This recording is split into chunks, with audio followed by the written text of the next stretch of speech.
Hello everyone, इस video में हम सीबीएसई क्लास 10th के एनसीईआरटी एग्जाम्पलर क्वेश्चंस डिस्कस करेंगे जो कि बेस्ड होंगे चैप्टर 6 ट्राइंगल्स पे।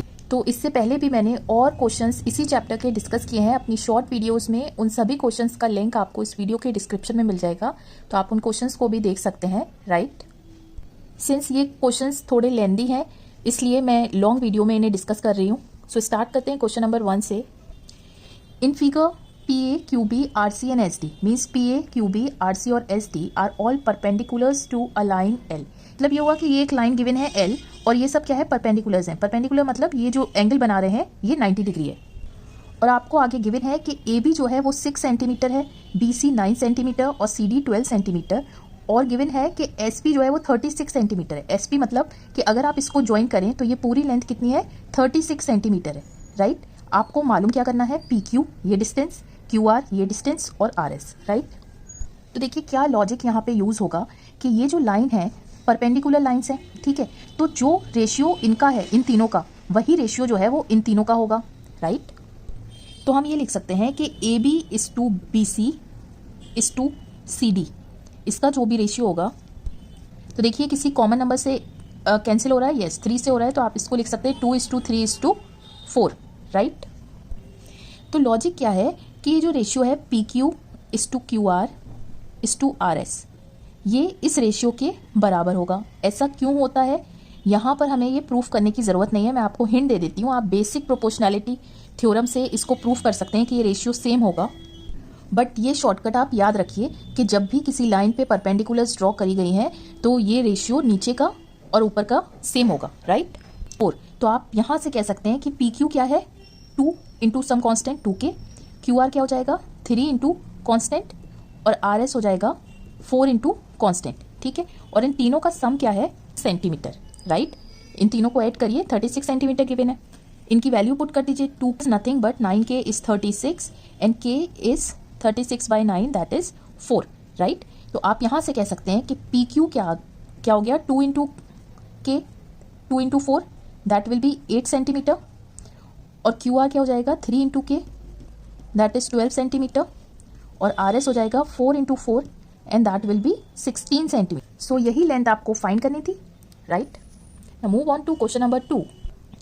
गिवन है कि L इज पैरेलल टू M, ये दो लाइंस हैं L M के पैरेलल है। Right, and line segments AB CD एंड EF मीन्स AB CD और EF are concurrent at point P। Concurrent means ये इंटरसेक्ट कर रही हैं एक ही पॉइंट पे जिसको आपने P कह दिया है। आपको ये प्रूफ करना है। ठीक है, अब आप यहाँ ध्यान से देखिए कि AE और BF क्या है, ये वाली लेंथ, इसका रेशियो किसके बराबर है, AC और BD।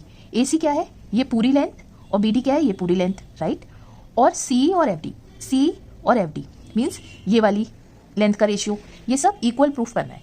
तो हमें करना क्या होगा, ये 3 ट्राइंगल्स हमें सिमिलर प्रूफ करने हैं जिनमें ये लेंथ आ रही है। एक तो AEP और BFP। राइट, सबसे पहले आपने लेंथ्स देख ली है कौन कौन से ट्राइंगल में आ रहा है, उसी के अकॉर्डिंग आपने ट्राइंगल्स देख लिए कि हमें ये सिमिलर प्रूफ करने हैं। उसके बाद CEP और FDP।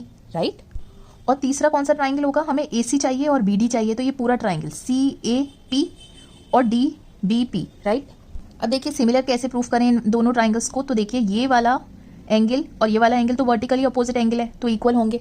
ठीक है, और उसके बाद ये दोनों लाइंस जो हैं वो पैरेलल है और AB ट्रांसवर्सल है तो ये एंगल इसके बराबर होगा। ऑल्टरनेट एंगल्स, तो बाय एंगल क्राइटेरिया आप कह सकते हैं कौन कौन सा ट्राइंगल सिमिलर होगा। लिखने का तरीका आप देखिए, EAP अगर आपने ये चूज किया है तो दूसरा ट्राइंगल क्या हो जाएगा, FB क्योंकि A के बराबर B है। ठीक है, और PP इक्वल है। ठीक है, आर सिमिलर। अब ये दोनों ट्राइंगल सिमिलर हो गए तो इनके करस्पॉन्डिंग साइड्स का रेशियो इक्वल होगा, तो हो जाएगा EA over FB is equal to AP over BP is equal to EP over FP। Right, this is equation 1। अब सिमिलरली सेकंड ट्राइंगल देखिए, CEP और FDP ये वर्टिकली अपोजिट एंगल्स हैं और L और M पैरेलल है और CD जो है वो ट्रांसवर्सल है। ठीक है, तो ये वाला एंगल इसके बराबर होगा, ऑल्टरनेट एंगल्स। तो फिर से आप कह सकते हैं कि एंगल क्राइटेरिया से ये दोनों ट्राइंगल्स क्या होंगे, सिमिलर होंगे। बस ट्राइंगल लिखना कैसे देखिए, अगर आपने लिखा है CEP is similar to, C के बराबर क्या था एंगल D, तो पहले D लिखिए, उसके बाद F लिखिए और P ये और ये इक्वल है तो यहाँ 2। सिमिलरली बड़े ट्राइंगल्स देखिए ACP और PDB, तो ये वाला एंगल इसके इक्वल होगा पूरे के वर्टिकली अपोजिट एंगल। और देखिए L और M पैरेलल है तो एंगल सी एंगल डी के बराबर होगा, ऑल्टरनेट एंगल्स। अगर आप सी डी को ट्रांसवर्सल ले रहे हैं तो फिर से आप एंगल एंगल क्राइटेरिया से ये कह सकते हैं ये दोनों ट्राइंगल्स क्या है, सिमिलर है। तो अगर आपने लिखा है ए सी पी तो दूसरा ट्राइंगल कैसे लिखेंगे, एंगल ए जो है वो बी के बराबर है, ठीक है। सी के इक्वल क्या था, डी, तो डी लिखिए और पी पी, ठीक है। सो करस्पॉन्डिंग साइड्स इक्वल हो जाएंगी ए सी थर्ड, राइट।